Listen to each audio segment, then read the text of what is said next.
আল্লাহর নবী মুহাম্মদ আলাইহিস সাহাবা হযরত বুরাইদা আসলামী রাদিয়াল্লাহু তাআলা আনহু বলেন, খুব গুরুত্বপূর্ণ হাদিস, সবাই মনে শুনি আমরা, যে নবীজি বলেছেন যে প্রত্যেক ব্যক্তিকে মৃত্যুর পরে যখন কবর থেকে ওঠানো হবে হাসরের মাঠের দিকে নিয়ে যাওয়ার জন্য, তখন প্রতিটা ব্যক্তির চেহারা মলিন হয়ে যাবে, পেরেশানিগ্রস্ত থাকবে যে তার ব্যাপারে জানি কি ফয়সালা হয়।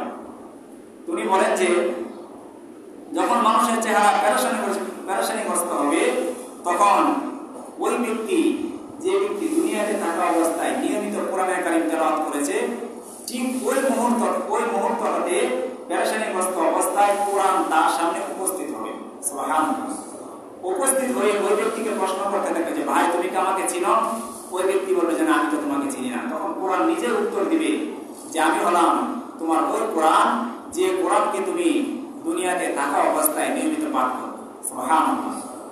আজকে তুমি যতক্ষণ পর্যন্ত আল্লাহ তাআলা তোমার ব্যাপারে জান্নাতের ফয়সালা না করবে, ততক্ষণ পর্যন্ত আমি তোমার কাছ থেকে সরব না। তোমাকে আমি জান্নাতে প্রবেশ করি, তারপরে তোমার কাছ থেকে সরব। সুবহানাল্লাহ।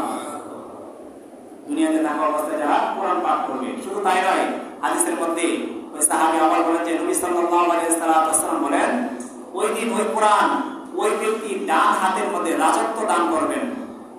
তার এক ডান হাতের মধ্যে চিরস্থায়ী রাজত্ব দান করবেন, যে রাজত্ব কখনো তার কাছ থেকে বিলীন হবে না, এবং বাম হাতের মধ্যে তাকে স্থায়ীভাবে থাকার জন্য জান্নাতের ব্যবস্থা করে দিবেন। সুবহানাল্লাহ।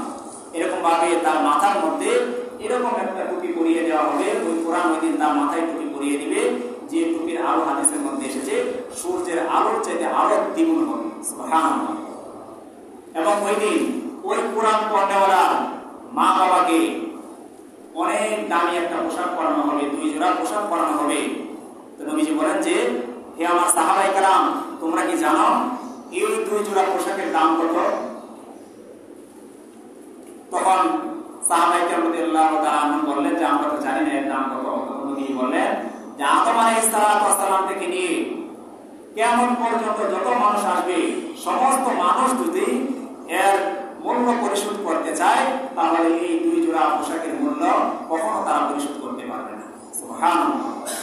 তখন ওই কোরআন পড়ার মা বাবা অবাক হয়ে বলবে যে আমাদেরকে এত সম্মান কেন দেওয়া হচ্ছে, এত অভ্যর্থনা কেন দেওয়া হচ্ছে, এত দামি পোশাক কেন পরিধান করানো হচ্ছে? তখন ফেরেশতারা বলবে তাদের ওই মা বাবাকে যে দুনিয়াতে থাকা অবস্থায় তুমি তোমার সন্তানকে কোরআনের হাফেজ বানিয়েছিলে, তুমি দুনিয়াতে থাকা অবস্থায় তোমার সন্তানকে কোরআনের আলেম বানিয়েছিলে, আর তোমার সেই সন্তান কোরআন শিখেছিল, কোরআন পড়েছিল, এবং কোরআন অনুযায়ী সে তার গোটা জিন্দেগিকে পরিচালনা করেছিল, যার কারণে আজকে তোমাদেরকে এই পরিমাণ সম্মান দেওয়া হচ্ছে। সুবহানাল্লাহ। সবাই ইচ্ছা পোষণ করি, অন্তরে সবাই এটা প্রতিজ্ঞা করি যে যাদের সন্তানাদি হয়েছে, আমরা যেন আমাদের সন্তানাদিকে প্রাথমিক শিক্ষাটা যেন কোরআনের শিক্ষা দিই। যাদের সন্তানাদি হয় নাই, এখন থেকে আমরা নিয়ত করি আল্লাহ পাক যদি কোনো সন্তান দান করে তাদেরকে যেন আমরা কোরআনের শিক্ষায় শিক্ষিত করতে পারি। যাদের নাতি নাতনি হয়েছে তাদেরকে যেন আমরা কোরআনের শিক্ষায় শিক্ষিত করতে পারি। তাহলে দেখা যাবে যে মৃত্যুর পরে তাদেরকে সেই কোরআন শিক্ষা গ্রহণ দেওয়ার মাধ্যমে আল্লাহ তাআলা আমার আপনার অভিভাবক হওয়ার পরেও আমাদের মর্যাদাকে অনেক বাড়িয়ে দিবেন। সুবহানাল্লাহ।